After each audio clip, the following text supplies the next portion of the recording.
শনিবার পর্যন্ত চলবে বৃষ্টি। কোন জেলায় কতটা জানালো হাওয়া অফিস। তো আগামীকাল শনিবার পর্যন্ত বাংলার কোন কোন জেলাগুলিতে বৃষ্টি হবে, কোথায় কেমন বৃষ্টি হবে, কোন কোন জেলাগুলিতে অতি ভারী বৃষ্টির পূর্বাভাস দিল আবহাওয়া দফতর, এ নিয়েই বিস্তারিত জানিয়ে দেব। তাই অবশ্যই ভিডিওটি স্কিপ না করে দেখবেন। ভিডিওটি ভালো লাগলে লাইক করবেন আর চ্যানেলটিকে সাবস্ক্রাইব করে পাশের বেল আইকনটিতে প্রেস করে আমাদের সাথে থাকবেন। তো চলুন এবার দেখে নেওয়া যাক।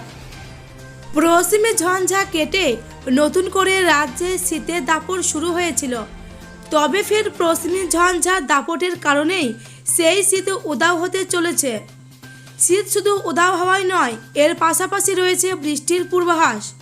দক্ষিণবঙ্গের বিভিন্ন জেলায় নতুন করে শনিবার পর্যন্ত বৃষ্টি চলবে। আজ শুক্রবার সকাল থেকে শুরু হয়ে গিয়েছে বৃষ্টিও। সময় যতই গড়াবে বাংলা জুড়ে সেই ঝড় বৃষ্টির বেগও বাড়বে, হতে পারে শিলাবৃষ্টিও। এদিন সকাল থেকে রাজ্যের পশ্চিমের জেলাগুলিতে বৃষ্টি শুরু হয়ে গিয়েছে।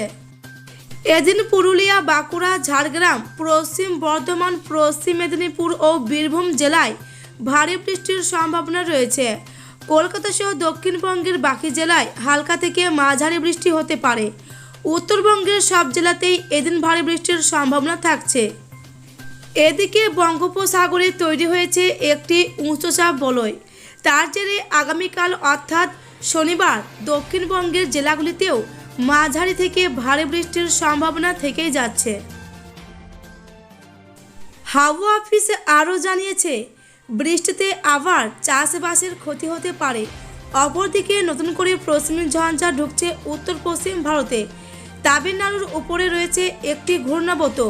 উত্তর পশ্চিম ভারতের রাজ্যগুলিতেও শৈত্যপ্রবাহের সতর্কতা রয়েছে।